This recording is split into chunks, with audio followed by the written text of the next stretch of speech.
Shalom Uvracha, bienvenue à tous dans notre rubrique analyse de la paracha de la semaine, cette semaine paracha de Vaishlach. Lors de la création du monde, Akadosh Baruch Hu a émis une puissante énergie, une lumière, appelée dans la Kabbalah le Or Haganuz, la lumière cachée et donnée en héritage aux tzadikim, aux justes dans le monde futur. Dans la Chassidoute, prénommée le Or Ensof, la lumière infinie, illimitée de Dieu. Cette lumière n'est pas une lumière luminante, si on peut dire ainsi. Ce n'est pas la lumière telle que nous la connaissons, cette lumière qui nous éblouit. C'est une lumière invisible, c'est une énergie transcendante. Cette lumière que Dieu a fait jaillir de lui-même au premier jour de la création du monde, Vayehi Or, et il y eut la lumière, cette lumière a créé l'univers connu, et bien entendu les univers aussi invisibles, les différents mondes et les palais célestes. Sauf qu'Akadosh Baruch Hu a vu que cette lumière était beaucoup trop forte pour laisser place à l'existence et à la matière. Cette lumière était en quelque sorte le secteur avec une énergie incommensurablement plus forte que l'ampoule, donc l'ampoule éclatait. C'est alors que dans sa grande bonté, Akadosh Baruch Hu a contracté sa lumière, l'a cachée dans la matière et a laissé place à l'existence. C'est ainsi que l'énergie ne sont autres que les atomes et les molécules qui régissent notre matière, notre monde connu, et nous devons découvrir la divinité à travers nos actions, les 613 mitzvot, notre étude de la Torah, pour dévoiler, pour libérer l'énergie divine dans ce physique. Cela dit, lorsque Dieu contracta sa lumière et laissa place à, comme nous le dit la Kabbalah, à cette place vide, à cet endroit de vide, alors l'existence prit place, mais également quelques parasites, se prénommant l'obscurité. Et plus le monde avance, plus l'obscurité prend sa place et sa place. L'obscurité n'est pas une existence propre, ce n'est pas une création de Dieu, c'est juste un manque de lumière. L'obscurité s'assoit lorsque la lumière se lève. C'est la raison pour laquelle nous devons non pas nous battre contre l'obscurité, cela ne sert à rien. Il faut juste allumer la lumière. La lumière, c'est la bonté, c'est le bien, c'est la bienfaisance, c'est l'esprit, c'est l'intelligence. Cette histoire de la contraction de la lumière nous rappelle celle de Yaakov et de Esav. La Kabbalah nous explique que Yaakov, dans sa constitution spirituelle de base, est un homme voué à découvrir Dieu dans la matière, à être un homme des grands espaces et à faire ce que, à l'instar de son grand-père Abraham, et ainsi que de son père Yitzhak, découvrir Dieu dans ce monde matériel. Yaakov a failli à sa tâche. Il est resté un homme intègre, pur, en quelque sorte assez introverti, assis dans les tentes, à étudier la Torah en solitaire. Si la lumière se contracte, qu'avons-nous dit? L'obscurité prend sa place. Puisque Yaakov s'est contracté, s'est refoulé, s'est refermé en lui-même, il ne s'est pas occupé de l'extérieur, mais que de lui-même. Qui a pris sa place? Esav. Esav avait un potentiel énorme, il aurait pu être un homme bon. Il n'a pas été encouragé par Yaakov, il n'a pas été poussé forcément vers le bien. Puisque Yaakov a fié à sa tâche, alors Esav a pris sa place d'homme de la matière. Sauf que Esav, comme on va le voir à travers le cours, surtout à la fin, Esav a pris cette place de manière très extrême. Il n'est pas seulement devenu un homme de la matière, mais un homme du péché, un homme de l'extrême, un homme de la passion, de la bassesse, de la pulsion physique et humaine. Lorsque la lumière se contracte, c'est l'obscurité qui prend la place. Alors, Yitzhak porte son dévolu sur Esav et il voit en lui tout ce potentiel d'être l'homme de la situation, l'homme qui va interagir dans ce monde. Et il y croit, il a l'espoir, il voit en lui dans le futur une rédemption. Il le verra, effectivement, ce n'est pas une fausse prophétie, puisque viendra un jour où Esav sera élevé lorsque Mashiach viendra. Mais cela n'est pas pour l'instant accessible. Alors l'intuition féminine, l'intervention de sa femme Rivka, poussera Yaakov à la ruse, afin qu'il puisse sortir de lui-même. Tu t'es trop occupé de toi-même, tu as été trop introverti. Il faut maintenant que tu fasses recours donc à la ruse, à la malice, pour pouvoir reprendre ce qui t'est dû de base. Alors Yaakov sort de sa tente. Nous étions dans l'attente avec un L apostrophe jusqu'à maintenant. Alors Yaakov ne nous fait plus attendre.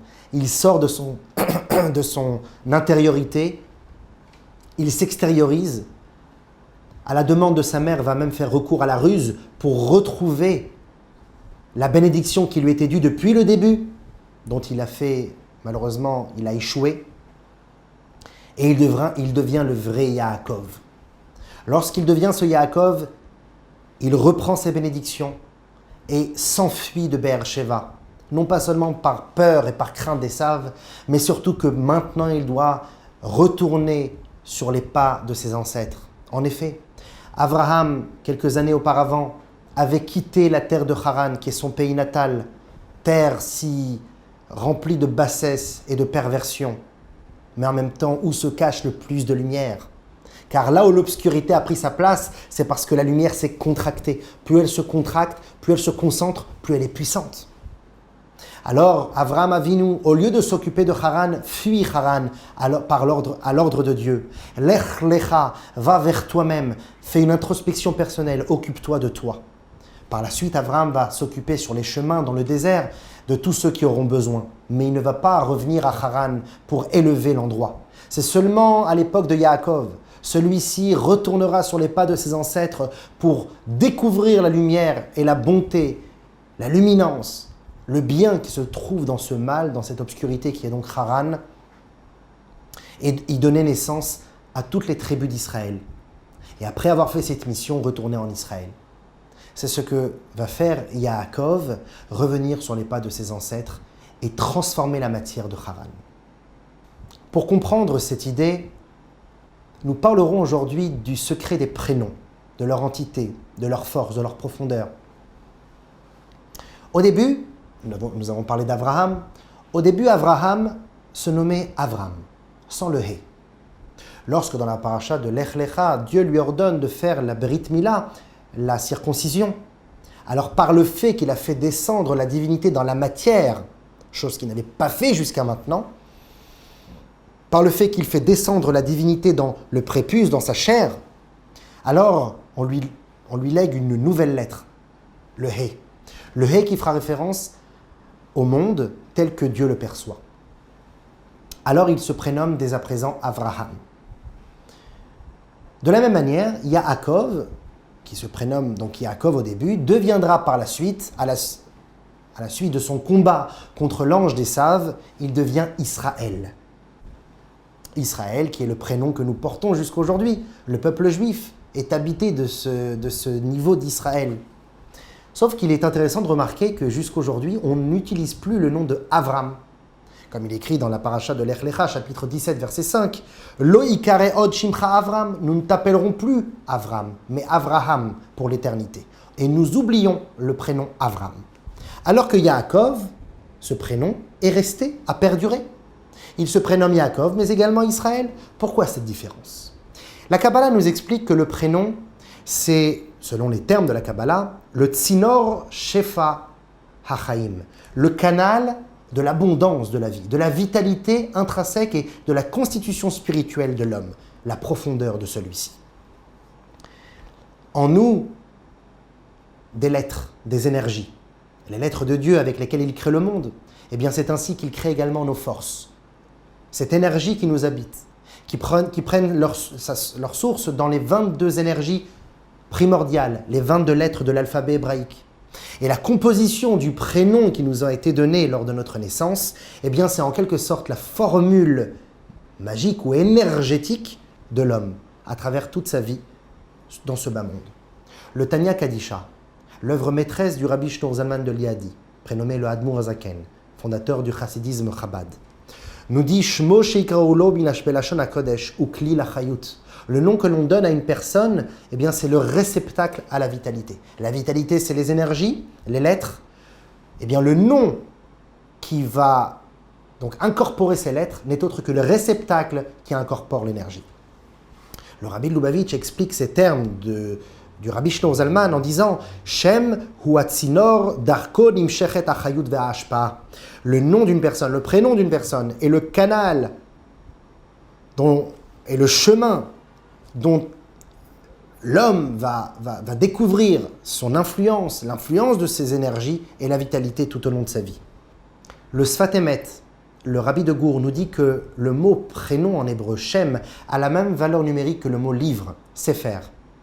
Car en effet, à l'instar d'un livre, le prénom est comme qui dirait une sorte d'histoire ouverte devant nos yeux. Et c'est à travers le prénom que nous pouvons découvrir toutes sortes de forces, d'énergie, de capacités, de potentiel. Bien entendu, une personne n'est pas créée, n'est pas formée seulement à travers son nom. Il y a l'éducation, il y a l'intention que les parents ont eue lors de la conception, il y a l'ambiance dans laquelle il a vécu dans la famille, etc. Il y a toutes sortes de niveaux. Mais le prénom est tel un livre ouvert et nous devons juste découvrir les paroles. Le Harizal, grand kabbaliste, nous dit que les parents, lors de la naissance de l'enfant, ont comme qui dirait une intuition divine pour offrir à l'enfant le prénom qui lui convient. Car le prénom n'est autre que la réflexion, le reflet de la source de sa neshama. Ce qui est dans les mondes célestes s'exprime à travers le prénom. Nous pouvons donner un exemple, le prénom Gad, l'une des 12 tribus, est donc constitué des lettres Gimel et Dalet. Et si on inverse ces lettres, cela nous donnera le mot Dag, le poisson. Et on comprend bien que Dag et Gad n'ont rien à voir l'un avec l'autre. Concrètement, on peut remarquer que certaines personnes portent le même prénom et pourtant n'ont rien à voir l'une envers l'autre. En réalité, profondément, ils ont oui les mêmes énergies. On leur donne à chacun d'eux les mêmes forces, les mêmes sphères. Sauf que, puisque l'homme est fait de plein d'autres choses, plein d'autres caractéristiques que le nom ou le prénom, alors cette énergie qui lui est donnée à travers le prénom sera exprimée de manière différente pour une personne ou pour une autre. Mais dans la base, dans le fond, si une personne s'appelle Raphaël, par exemple, comme moi, alors il a dans son fort intérieur, intrinsèquement parlant, la même énergie.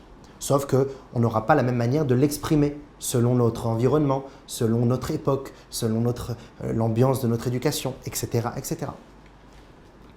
Changer un nom peut être, comme on va le voir avec Yaakov et Abraham, peut être très significatif.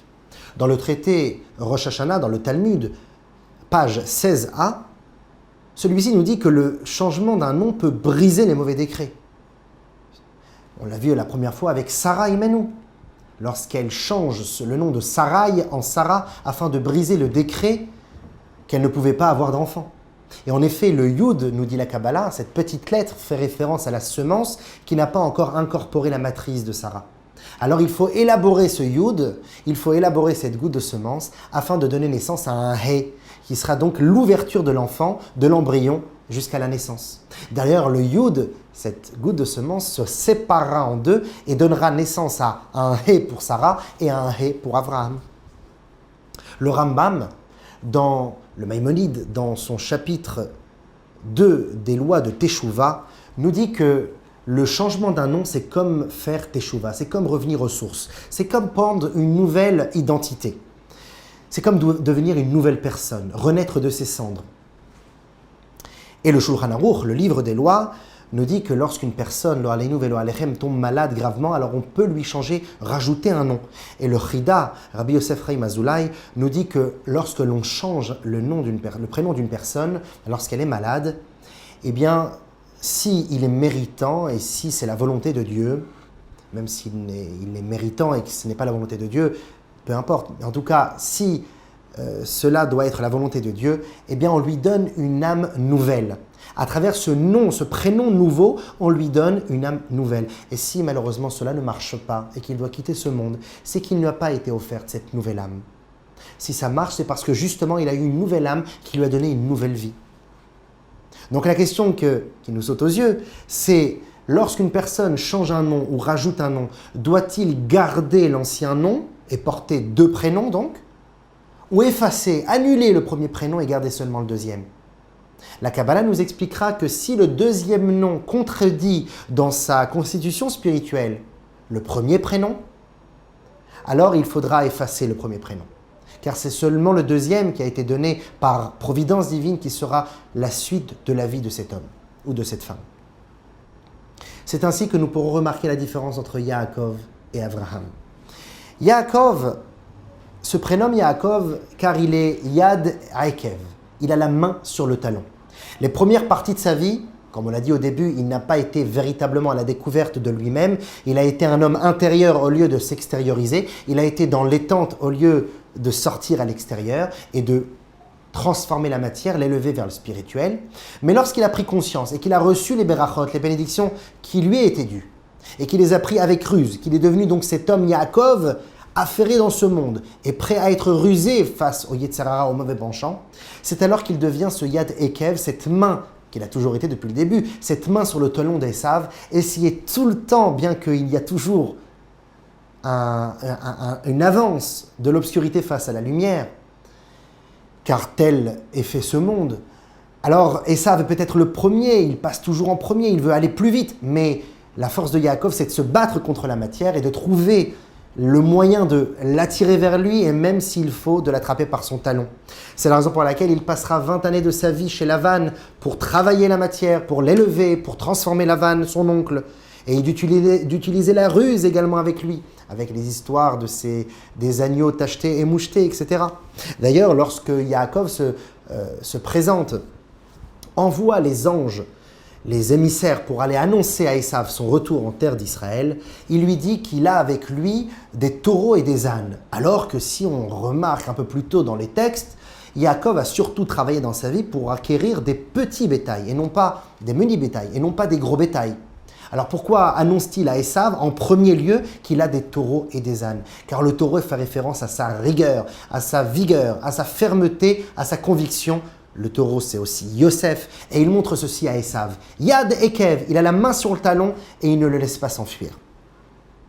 Par contre, Yaakov ne restera pas seulement Yaakov. Il montera de niveau, s'échappera également de la matière et deviendra aussi cette pureté qu'il voulait être au tout début de sa vie, assis dans les tentes. Israël, cet homme qui peut être aussi spirituel, car Israël, comme nous dit le Harizal, est composé de deux mots, li, roche. Appartient à moi la tête. La tête fait référence à la partie la plus évolutive de l'homme, celle qui est donc la spiritualité, le très-haut, l'âme divine, transcendance, etc. C'est la raison pour laquelle, lorsqu'il se présente à Esav, il dit « J'ai habité avec Lavan ». Garti, j'ai habité, n'est autre que les Tariag mitzvot. Il a gardé, observé les 613 commandements de Dieu, bien il a vécu avec cet homme fourbe.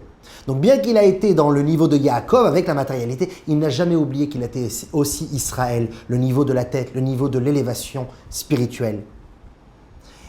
Parce qu'il dit à Esav, Garti, qui vient du mot aussi guerre, j'étais étranger à cette matière. Je ne fais que l'élever, mais je n'ai jamais mis toute ma tête. C'est pour ça qu'avant d'arriver chez Lavan, il protège sa tête seulement avec les pierres et non pas tout son corps. Car il va donner son corps à la matérialité pour l'élever, mais sa tête, son spirituel, lit roche. La tête, je la garde pour moi. Et c'est pour ça qu'il a gardé les 613 mitzvot, car il était étranger à cette matière. Pourtant, Yaakov gardera les deux prénoms, et Yaakov et Israël, car un homme a besoin des deux, et cela est un enseignement pour nous. On ne peut pas être seulement un bon juste et un tzaddik à la choule, à la synagogue ou à la maison d'études, dans une ambiance spirituelle et d'élévation. Un homme doit aussi reconnaître Dieu dans la matière, dans le métro, le boulot et le dodo, comme on dit. C'est la raison pour laquelle il y a une différence fondamentale entre Kol ma'asechai ou leshem shamaim, que toutes tes actions soient pour le nom du ciel. Et la deuxième phrase qui est Bechol derachecha daeu, dans toutes tes voies, connais Dieu. Car lorsque l'on parle de la première phrase, ce sont mes actions, c'est ma parnassa, c'est mon gagne-pain, c'est mon action, c'est mon éducation, et je le mène vers Dieu. Alors que la deuxième phrase, c'est que ces actions même, c'est Dieu. Je découvre Dieu dans la matière. Faire le lien entre le très haut et le très bas. C'est pour cela qu'on a besoin de Yaakov et de Israël. Yaakov qui s'affaire dans la matière et Israël qui s'élève vers le très haut. Mais on retiendra Israël. Nous ne sommes pas les Béné Yaakov forcément, nous sommes plus les Béné Israël. Bien que Yaakov porte jusqu'à aujourd'hui ces deux prénoms, nous gardons Israël en tête. Pourquoi ? Parce que nous fidélisons avec Israël, car dans Israël même, il y a cette force de lier le très haut et le très bas. Comme chez Yaakov, il y a le très bas, et Israël, il y a le très haut. Dans Israël, il y a également le très haut et le très bas. Pourquoi ? Parce que je me suis battu avec les hommes, dit Yaakov, et j'ai gagné. Je me suis battu avec les anges, et j'ai gagné aussi. J'ai gagné dans le spirituel et dans le matériel. Tout ça grâce au lit roche. C'est la raison pour laquelle, lorsque Yaakov envoie des malachim, des anges, Rashi nous dit des vrais anges, vraiment des anges. Quelle est la raison de ce terme, vraiment des anges ? Car Yaakov n'a pas envoyé la spiritualité des anges, c'est Esav, mais leur matérialité. Il a envoyé pour un homme matériel ce qu'il fallait qu'il entende. Il a gardé le spirituel pour lui, Li Roche. Alors que Avram a été effacé, c'est un nom qu'on n'utilise plus aujourd'hui, car Avram veut dire le père élevé. Avram, le père détaché. Cet homme qui se déconnecte du monde. Lech lecha, va pour toi, détache-toi de Haran et va vers toi-même. Fais une introspection, deviens psychologue avec toi-même. Ce niveau de Lech lecha, d'aller vers soi-même et de se détacher des autres, a été une seule partie de la vie d'Avram.